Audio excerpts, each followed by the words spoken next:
Hey everyone, I'm Nick Mataragas, and you're watching Meet the Makers, our interview series of artists that are part of this year's Elgin Fringe Festival, which, as you know, has been completely virtual this year. Tonight, we are joined by the two hosts of the Bad Taste Crimecast, Vicky and Janelle. Thank you guys for joining me tonight. Hi. Thank you so much for having us. So, We're excited. this is going to be interesting because this is the first time I've interviewed two people at once. So hopefully I won't mess it up.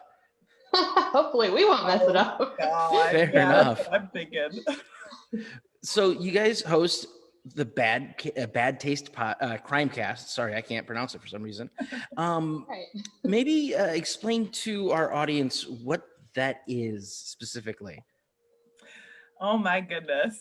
Well, it's funny because I remember back when we first started the podcast, we each had like a list of names that we potentially wanted to use, and the Bad Taste Crimecast is kind of a combination of two of the names that we really enjoyed.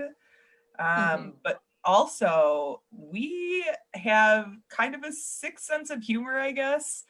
So Yes. it is We were in theater together, so Yes. that tells you everything. Yeah. So while we do talk about true crime, we try to add some comedy in there, which I think most people would probably say is in bad taste. But we love it. Fair enough. So I would kind of describe your show as cheerfully morbid. Do you think that kind of fits? Yeah. So Yeah. at least from what I've experienced, because I've seen obviously your show for this, and then you also performed live for our Winter Fringe this year.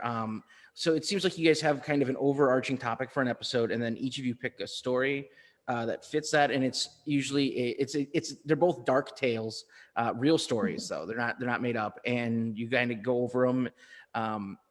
So do you guys tell each other what you're going to be talking about beforehand? Sometimes.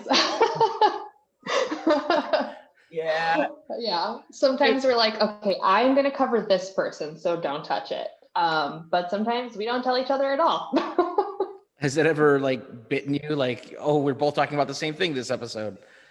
Not No, yet. surprisingly. Yeah, it has not. It's really interesting. So this episode, and we're not going to spoil it for anyone. And if you have questions during the live interview, anybody who's watching, if you do have questions, please ask them. Just please don't put any spoilers for the episode into those questions. We'll do our best not to spoil the episode for anybody who hasn't watched it yet. But your topic for the Fringe Festival was body snatching.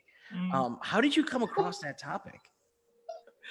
I think honestly, it's one of these things that we end up returning to because I know that sounds terrible weird. to say. But It does sound very weird. But along with having an interest in true crime, I think we both have an interest in times of yore, we'll say, that kind of the weird things that people did back in the day, and body snatching definitely lands in that category, I would say. Yeah.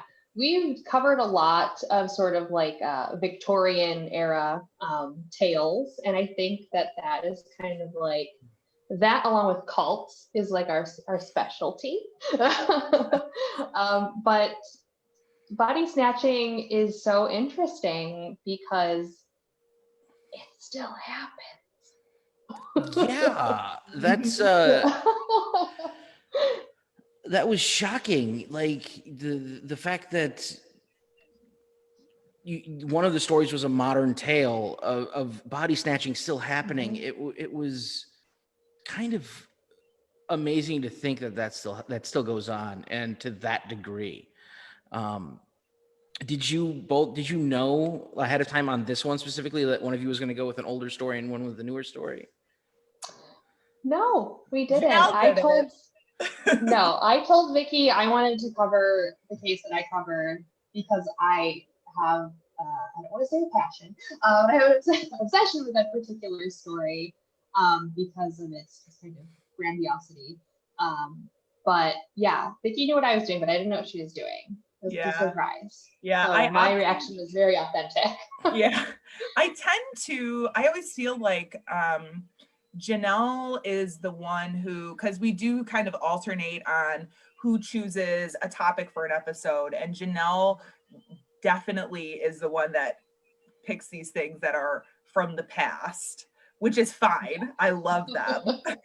But I always love to tie that into something that's currently happening, because I think there's so many of these things that we see as arcane that it's like there's no possible way that could still be happening today, when very much, something like body snatching is very much alive and well, even in the year 2020.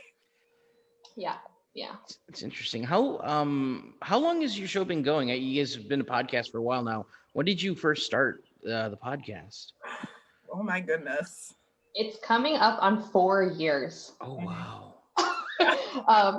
Yeah. We started, so we used to work together for a brief period, but we went to high school together, but we used to work together, and Vicky was listening to some podcasts, and I was kind of listening to a little bit, kind of like all over the place, different genres. And she suggested My Favorite Murder to me, and I was like, oh, that sounds right up my alley.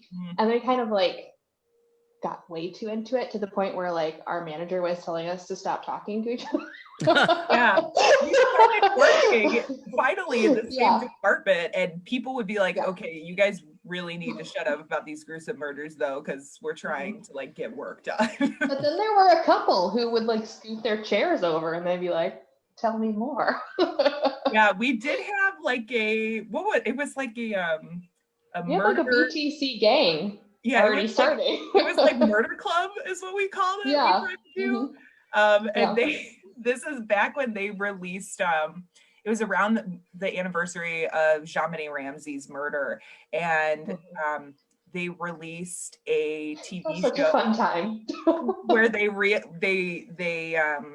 sort of reinvestigated a bunch of aspects of the murder. It was Jim Clementi and Laura Richards, and it was a really interesting show that a bunch of us were very excited of watching. So invited everybody over. We all got our snacks, sat in my family room, and got together for the first gathering of Murder Club.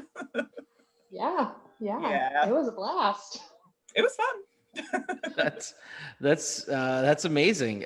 So one thing that I'm curious about is because of the kind of energy you guys have, and the fact that you're always kind of laughing and joking during these very gruesome things that have been happening.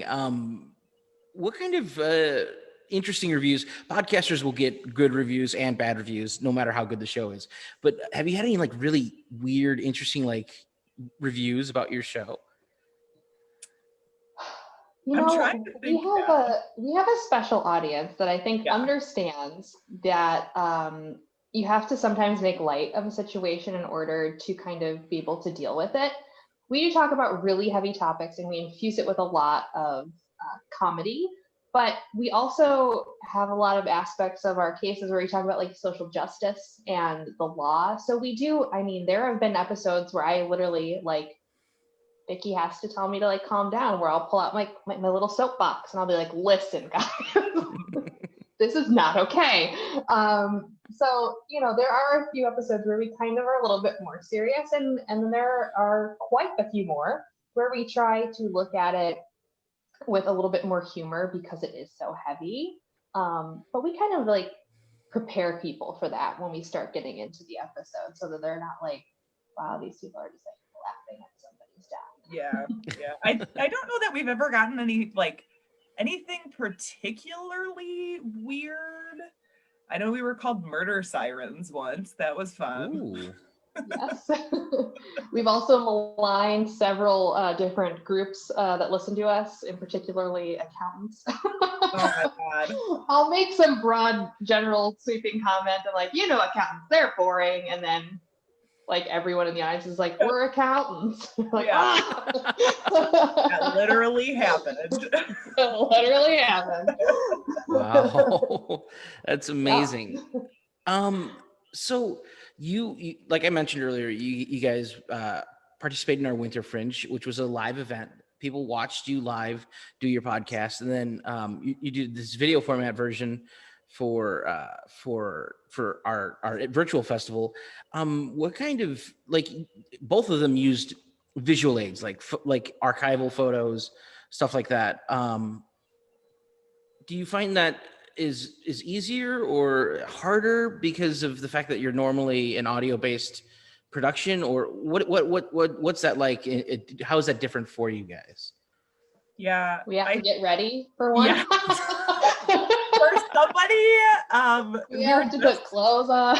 Just talking about this before we started streaming. Janella's kind of like the prepared one of the duo. I am not. So something like that requires a lot of like prep work before, but it is a little weird because, like you said, we are an audio medium, and doing live shows is not something we started doing until the last probably year or so. And so it's been really different. I don't think it's necessarily good, like better or worse. It's just different being able to interact with an audience in front of you versus recording yourself and then putting it out there on the internet. And then just kind of waiting to see if people are going to listen or not. I mean, that's kind of the extent of the interaction that you have. It's fun to be up in front of an audience to get some of that immediate reaction. Lets me know how not funny I am, which is great. Oh, it just validates how hilarious I am. Oh God, I'm really not funny. Why are we doing this? I know, you think the joke's gonna hit, because I'll write jokes into my script. And I'm like, yeah, that one just went off. And then sometimes I'm like, right, guys? Yeah. So you do write a bit of your, like, I'm sure you write out the story, but so you write jokes into that as well. I try to infuse a lot of my personality into it in my writing. I'll throw out like some legal jargon, and then I will speak like a normal person so that you can understand, and I try to relate it to things that are happening too.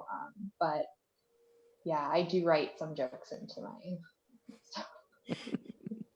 It's interesting, kind of focusing on the writing and the research a little bit.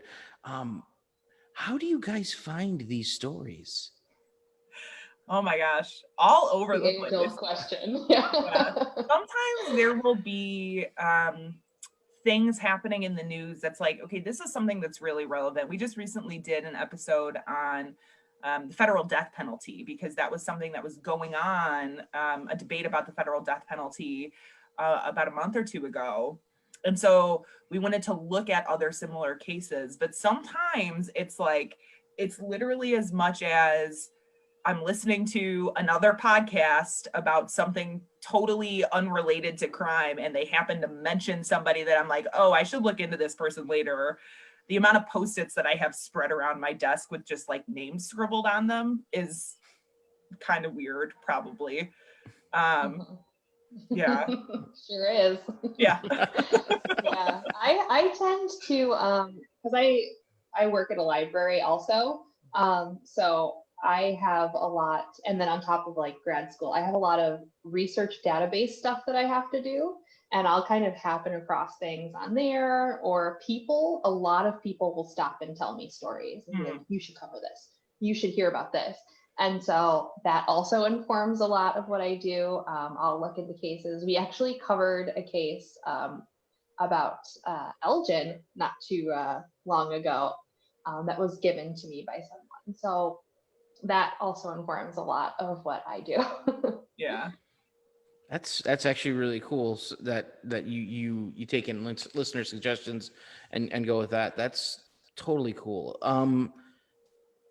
So I want to kind of mine a little bit deeper into your minds a little bit, and I want to ask each of you what what story that you guys have covered in this time span of your podcast that is the one that stands out the most to you. Oh man, I didn't realize I was gonna have to think so much. Well, I can go like mine.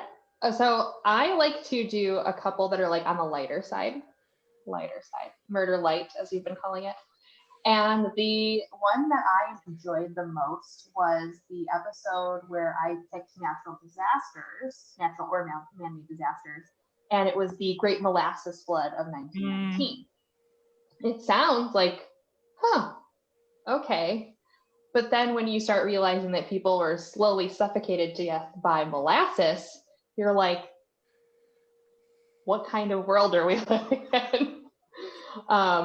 So that one for me was the most interesting to research. It was also prime time for me to get to use my character voices that I love to do so much on the show. My old-timey voice that I pull out a lot. But yeah, I think that one was probably for me the most interesting. Okay. It seems like Vicky really enjoys your old-timey voices by her reaction to you talking about them. It's when we show up to a recording session, she's like, okay, I'm going to do a voice. And then right off the bat in the intro is a voice. I'm like, I was not ready for that.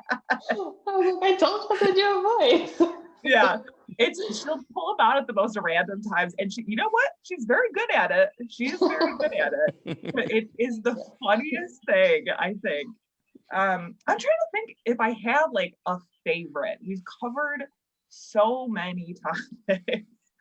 I'm trying to think. We did one on, I think, cannibalism. That yeah, probably more than one. About a guy whose name I forget in Germany who had eaten somebody who was a volunteer. And that one I really enjoyed because it brought all these legal questions in as far as things like assisted suicide or some of these other topics that are like and whether he was guilty of murder because he had the permission of the gentleman to eat him, like something like that poses a very interesting legal question is something that I find really riveting. I think I definitely get caught up in a lot more the legal aspects of some of these cases for sure. That's disturbing. Yeah, the fact that somebody would volunteer to be cannibalized is quite we don't dark. kink shame here, but some people fair enough. Enjoy the weirdness. fair enough. So how obviously COVID is something that we've all had to adapt to.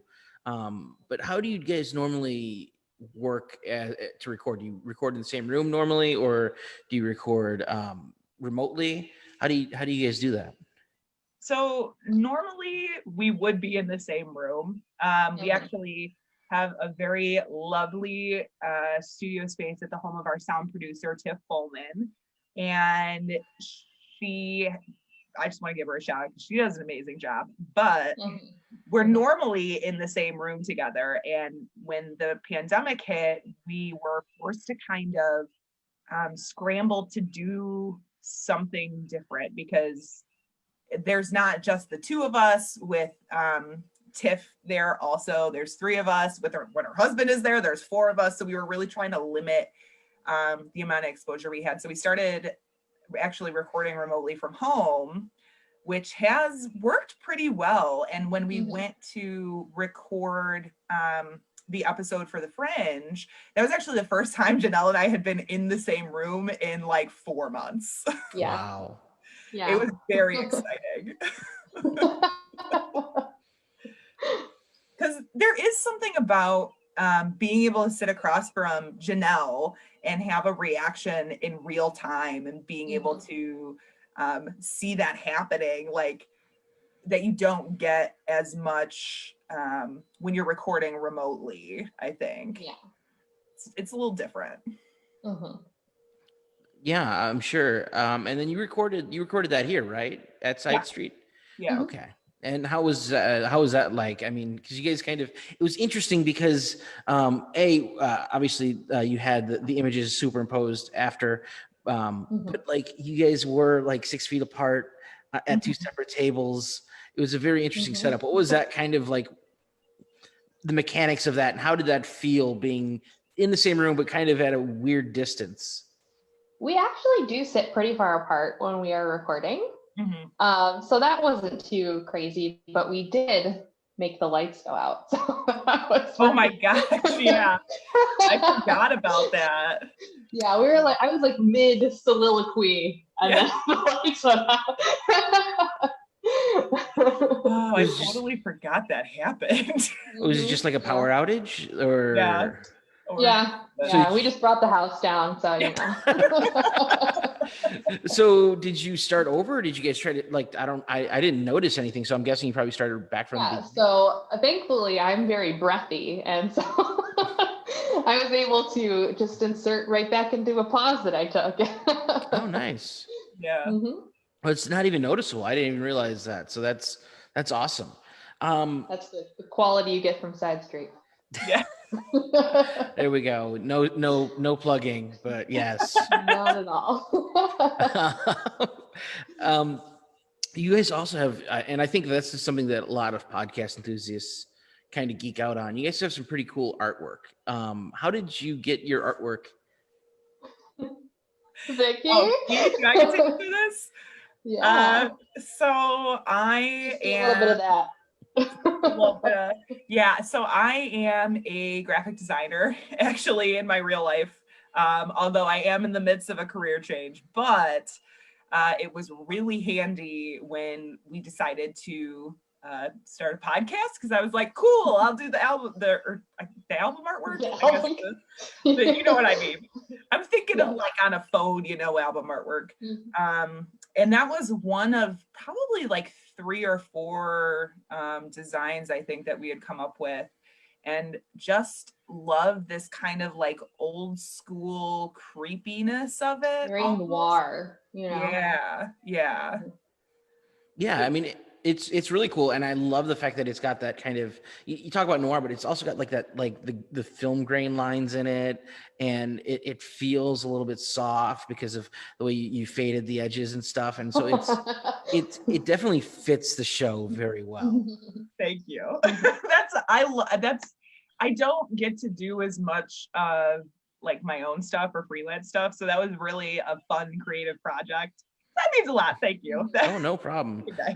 And I totally understand. Yeah, we're very DIY. Yeah. Well, that's good. I think that's always a good thing. And I totally understand leaving the graphic design field. It's become a lot of people who are just like, well, I've got Photoshop, I can do that. Yes. Yeah. And especially with some of the, honestly, COVID has a lot to do with it in the industry that I was in. I was in printing industry, and I've just kind of decided to actually turn towards a more legal field, which is almost like a logical next step for myself after doing the podcast for so long. I'm like, why don't I make this a job? So that's what I'm going to do. Nice. That's awesome. Yeah. We can get all of our legal questions answered right on the spot. I just cannot give legal advice. No. Fair enough. We have a question from Facebook. So Dan asks, do you practice in advance, or are you reacting to each other's stories for the first time as you record? It's a great question. Yes, it is not at all planned ever. I might read my script maybe once or twice as well. It's very like, I don't know, I feel like we're very conversational. And I think that's why it works so well, is that we're able to kind of like talk to each other and not really like tell the story to each other. Yeah, and when we record, we do not I think there's been one occasion that we've had to re-record, and that's because an entire recording was lost. But other than that, we do it in one shot. So there isn't like doing other takes or anything. It's all fresh and done one time, which I kind of like, because that's about all I have time for. How we capture the magic, Okay. Yeah. So you said you do it all in one take, but do you ever like edit out things, like if you're just like, yeah, we don't really need that part, or some people edit out uhs and ums. Like there are people that are obsessed with editing out uhs and ums. Yeah. You guys ever do any of that stuff? We do. Well, Tiff definitely definitely edits out uhs and ums. She does, but only when they're unnecessary. If it's like in the middle of a sentence, because I do that a lot, where I start a sentence with like and it's my natural way of speaking. You know what I mean? It doesn't sound as scripted. But she definitely does cut a lot of the background noise, random pauses. There are times where, and I think I even did this when we were recording for the Fringe, where I'll just lose my spot and be like, hold on a second, let's pick that back up from here, because I just lost where I was pretty at. notorious for that. Yes, Okay. I really am. But I think honestly, that's the extent of the editing. Yeah, we keep a lot of so we have a habit of going on tangents, and Tiff will keep the awkward conversations that we have with each other before, after, and during recording, and that's what goes into our lost tapes episodes, or we call them blooper reels, but they are lost tapes. Yeah. That actually brings me to a question that I have, because I have experience podcasting, so I know what it was like for me. How long, from when the button is first hit for recording to the start of the show, how much time takes place? Like, how much conversation happens, and how much kind of going off on tangents and just weird conversational snippets happen before the show officially starts? Depends on the year. Yeah. It depends on the episodes too, or like if we're doing stuff, because we'll talk shop a little bit, but we record basically a whole month of work in one day. Okay. So we're recording 2 episodes, which is 4 stories all at once. So we do it like on a Sunday, we're recording for a couple hours. That's like, then we're done with the whole month. Yeah. So there's a lot of conversating happening, a lot of shop talk, a lot of weird tangents. Yeah, because honestly, when we get together, or when we were getting together in the same room, since we no longer work at the same place, unless we had a month that was like not super busy where we were able to get together, we see each other about once a month. So that's also like our catch-up time for like life stuff and talking about drama and politics and random things going on in the news. So that's like when you get those little before and after snippets of us just like chit-chatting and BSing and all the fun stuff. I think that's an interesting thing, and the fact that you guys use that stuff for kind of bonus episodes totally makes sense. But I think that's something that a lot of podcast listeners don't realize happens behind the scenes. That there's like this idea almost for some people that the people show up into the studio or wherever they're recording, they start and then they finish and then that's it. There's nothing else going on. Like it's kind of a beautiful magic that happens behind the scenes.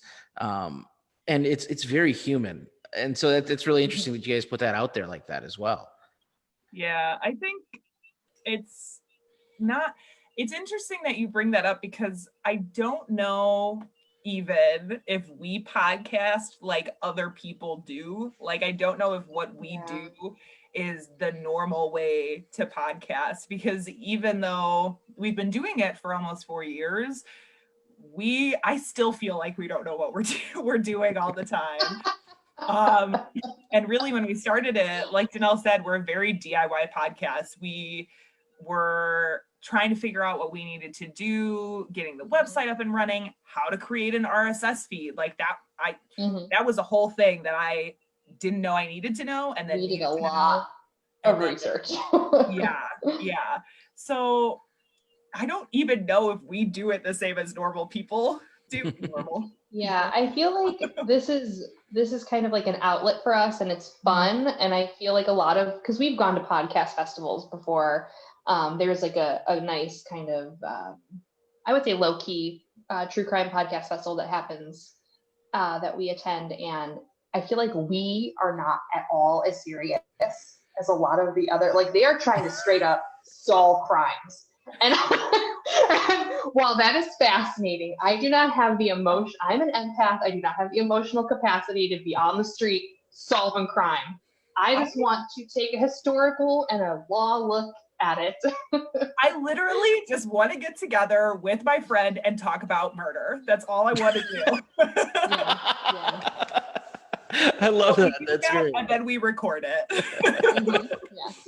So you talk about going to this other festival that's for True Crime Podcast, which is a huge thing right now. People love true crime, but your show is very different in the fact that you're taking much more humorous, much more just conversational approach to it versus, if you're listening to like Dr. Death or something, Do you ever cross over? Have you guys ever collaborated with other shows then, or? Yeah, we've done some collaboration with smaller podcasts, and we've had other people come on and do some kind of like spots when we wanted to do some more informational things too. So we're open to doing interviews and collaborations all the time. So cool. That's good to know. Hopefully somebody out there has a true crime podcast that they're like, I want to cross over, I want to do stuff with you guys. Have any of those people ever been surprised by your energy once they come on? No, I feel like people are very aware of how we are. Fair enough. Like they're probably surprised by the disorganization of a whole operation. Like, speak for yourself. Like these girls need to get it together. No, it's some of the people we've had on. It's been really fun to have some of these different perspectives, especially when you have somebody who's like an expert on the topic. For stuff that we are not experts in at all by any stretch of the imagination. It's kind of fun to have some other people on. Cool. Very cool. I think that's always an interesting thing is when you have a podcast crossover event, because then people are like, ooh, what's going to happen? Because there's, no matter what the two shows are, like they're not exactly the same. And how does that work? Because these people are very used to doing things this way, and these people are very used to doing things this way. And somehow they have to come together and work together somehow. Yeah. There's a lot of planning that goes into it. I think the most interesting crossover that we did is we actually went ghost hunting. Oh my gosh. With, the Dan Norville Ghost Project. And we went to the Tinker Swiss Cottage in Rockford, and like we were there for a couple hours. And I would say that Vicky and I are skeptics, but we do talk a little bit about paranormal. And it doesn't, there are cases that have a lot of paranormal aspects to it, or, when people think it's paranormal and it's not, i.e. someone living in your attic. Janelle's biggest fear. But that was super interesting because it was it was live streamed. We were out there with dowsing rods trying to like conjure up some fucking ghosts, and like that was, that was for sure probably one of the more interesting offers and collaborations we've gotten. That was really fun because I've not done anything like that ever. So that's a whole new experience. I've done some kind of like plan around where you go out to a cemetery and like record and stuff, but we were never with like people who were legit ghost hunters. So that was interesting. Yeah. That's really, really cool. And that sounds like a really fun collaboration. So I do want, it would be weird not to discuss it, but Janelle, you are also a visual artist in the festival. In fact, your work is in the gallery right behind me. These two pieces, the hanging meats, and then the it's backwards, sorry, and then the sticky hands over here. Maybe tell us a little bit about your artwork and how you're inspired to do these very interesting pieces. So I'm kind of an interdisciplinary artist. I just started incorporating a lot of fiber and paper making into my work. I call myself a painter, but I work in a 3-dimensional space. I like to kind of challenge what it means to be a painter. Like, is it the use of paint? Is it actually painting on a canvas? What makes you a painter? So I'll do a lot of things where I'll pour sheets of paint and cut it up and reassemble it, make a sculpture, make a relief. But I'm very into the ideas of nostalgia, and particularly like food nostalgia, adolescent nostalgia. I talk a lot about like 90s vibes and all the things that I do. So I don't know, I feel like no matter like when you were a kid, you have this really intense nostalgia about certain things. And it's usually revolving around like your toys or fashion or food. So I kind of talk about shared experience and nostalgia through a very, very playful lens. It's very sarcastic. There's a lot of kind of like feminist twists to it. But that's kind of, what I'm interested in, what I work with. That's awesome. I mean, and if people don't know, you also did an installation piece in our window at Side Street, actually in the lab, during the shutdown when there was nothing on the walls because nothing was happening. And that one also definitely played with that nostalgia, and it had kind of a very fun vibe to it. So that's really cool. And I think for me, immediately, I was like, oh, those are sticky hands. So I totally get that nostalgia vibe from it. Yeah. That's one of my favorite pieces. I just made it, and I was thinking about when you would get toys in cereal boxes. So they don't do that anymore. You're not allowed to put toys in cereal boxes anymore. And so I was kind of thinking of this idea of like, what if there were like too many toys in your cereal box and you just poured a bowl of toys instead of cereal? Like, what would that be like? Would that be exciting or disgusting? So I kind of ran with it. I was like, sticky toys and Fruit Loops came into my brain. But it feels that way. It does feel like kind of like an overabundance of cereal toys. That's such an interesting thing. So I want to make sure everybody knows how to find you guys. So whether it's for your art or for the podcast or anything else, where can people find more about you guys? So for the podcast, we'll start there. You can do your stuff. So for the podcast, we're on Facebook and Instagram under Bad Taste Crimecast. You can find us on Twitter at BT Crimecast. We also have a website, badtastecrimecast.com, and we are available on any podcast streaming platform. So Apple Podcasts, Google Play, Stitcher, Pocket Cast, Spotify, Spreaker, like you name it, we are there. For the most part. We also have a Patreon. Don't forget about Patreon.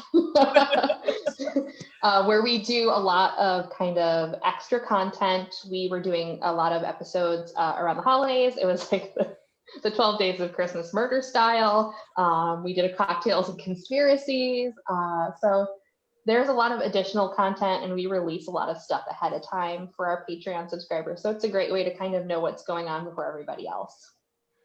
That's awesome. But for my personal art, let me just plug that there. I do everything. My website's Janelle Ray Art, RAE, the weird spelling.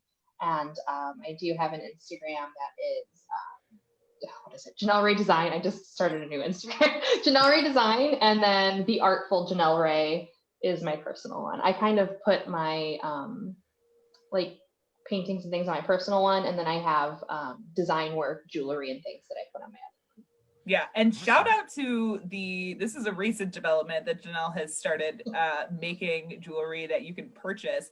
It is the cutest stuff. It is so cute. If I didn't have these holes in my ears, I would buy earrings, but I can't wear them, so Yeah, you can get them made at Side Street. But you can buy them online, and I'm at Lucette Salon in Rockford and Blank House Gallery in Chicago. Wow. I'm all over. Wow, Yeah. that's awesome. Well, also, obviously, if you're watching this, you probably know this already, but you can also see their show, the Bad Taste Crimecast, as part of the Elgin Fringe Festival online for only $5, guys. It's only $5 to see the show. And that's now through October 4th. And guess what? If you want to see all the shows, it's only $50 to see every single show in the festival, which is ridiculous. And all of that money goes right back to the artists, so Janelle can make more earrings and they can make more podcasts. So we can have Starbucks and talk murder. Exactly. And if you want to see Janelle's work in person, like she said, she has stuff for sale at Made, which is just next door to the gallery right here. And she has 2 pieces up in the gallery right now for the festival's show. And that is open. The gallery is open Friday, Saturday, and Sunday every weekend. So please come out, check out her work. You know, it's fantastic. Check out all the great work. And I just want to thank both of you for being on the show tonight. You guys were great. And I want to thank everyone for watching. Please keep in mind, we will be doing more of these. In fact, next Monday, we are having an interview with the Captain Ambivalent. So don't miss that one for sure. Thank you once again, Vicky and Janelle. You guys have been fantastic. Thank you so much. Thank you. And thank you guys for watching.